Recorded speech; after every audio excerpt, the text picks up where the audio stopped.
आपने कभी किसी भी खिलाड़ी से उसका जात से और धर्म से परिचय नहीं लिया।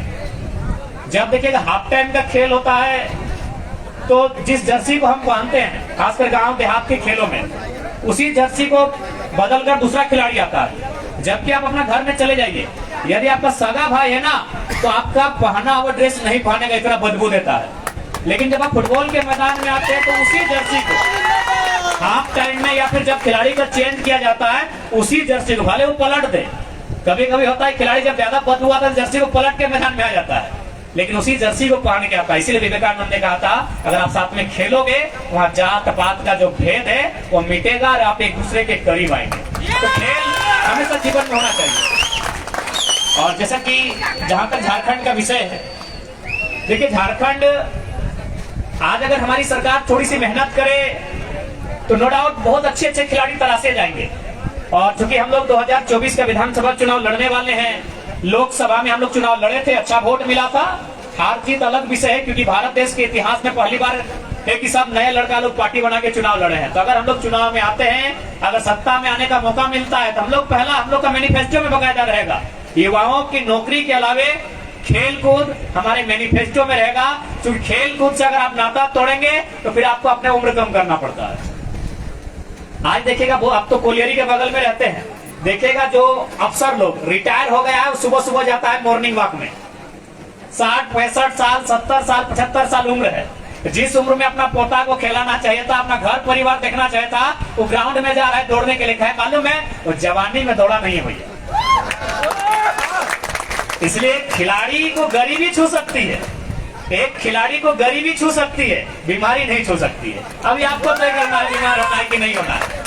अब जाके पूछिएगा, हम लोग जितना भी मैनेजर है वो इतना पढ़ने लिखने में बिजी था, भले नौकरी किया, जिंदगी के 60 साल पार कर लिया है, लेकिन जिंदा रहने के लिए डॉक्टर बोला है कि सुबह मॉर्निंग वॉक पे जाइएगा। 4 बजे सुबह उठ के जाता है। रिटायर्ड अधिकारी लोग, बड़ा बड़ा अधिकारी देखिएगा ग्राउंड में मिलेगा, कोई जाके हंसता है, वो हंसने का भी गेम आया है।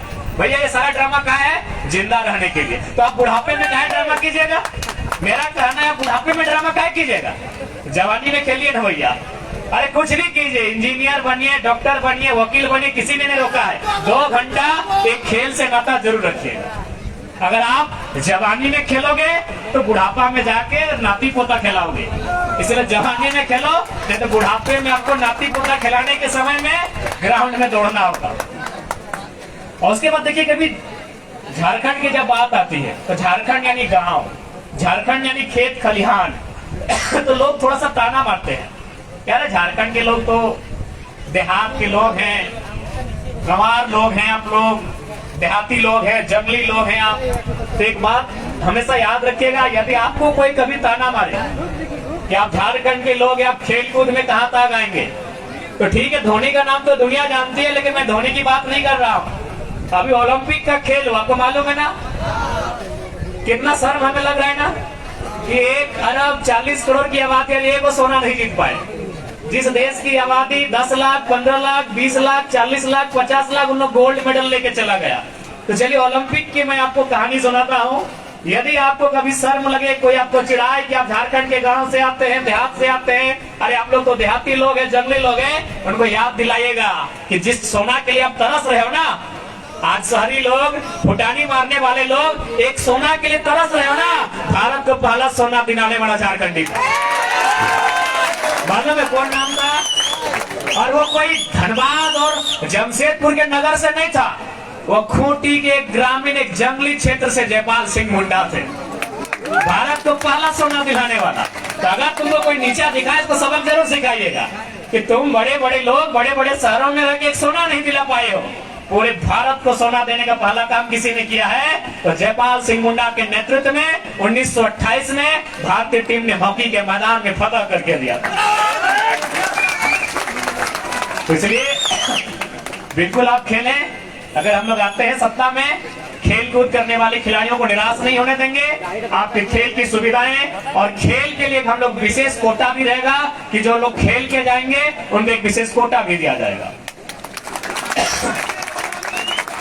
और अंत में, चूंकि समय ज्यादा नहीं लेंगे, चूंकि मेरा अभी सेहत ठीक नहीं, डॉक्टर ने मैं बोलने के लिए मना किया है, हमारे लंग्स में थोड़ा सा अंदर से एक छोटा सा घाव टाइप का फील हुआ है, लेकिन फिर भी आज इंडिपेंडेंस डे है, स्वतंत्रता दिवस है हमारे यहाँ, देश का, तो इसकी हम लोग शुभकामनाएं देंगे। लेकिन यह भी कहेंगे कि भले आज हम स्वतंत्र हैं, भले हम आजाद भारत में रहते हैं, लेकिन ये आजादी ना भगत सिंह के सपनों का भारत है, ना ये महात्मा गांधी के सपनों का भारत है, ना ये APJ अब्दुल कलाम के सपनों का भारत है। ये चंद पूंजीपतियों के सपनों का भारत है। इसीलिए अगर हम लोग चाहते हैं कि भगत सिंह के सपनों का भारत बने, तो हर एक युवा को मेहनत करना होगा।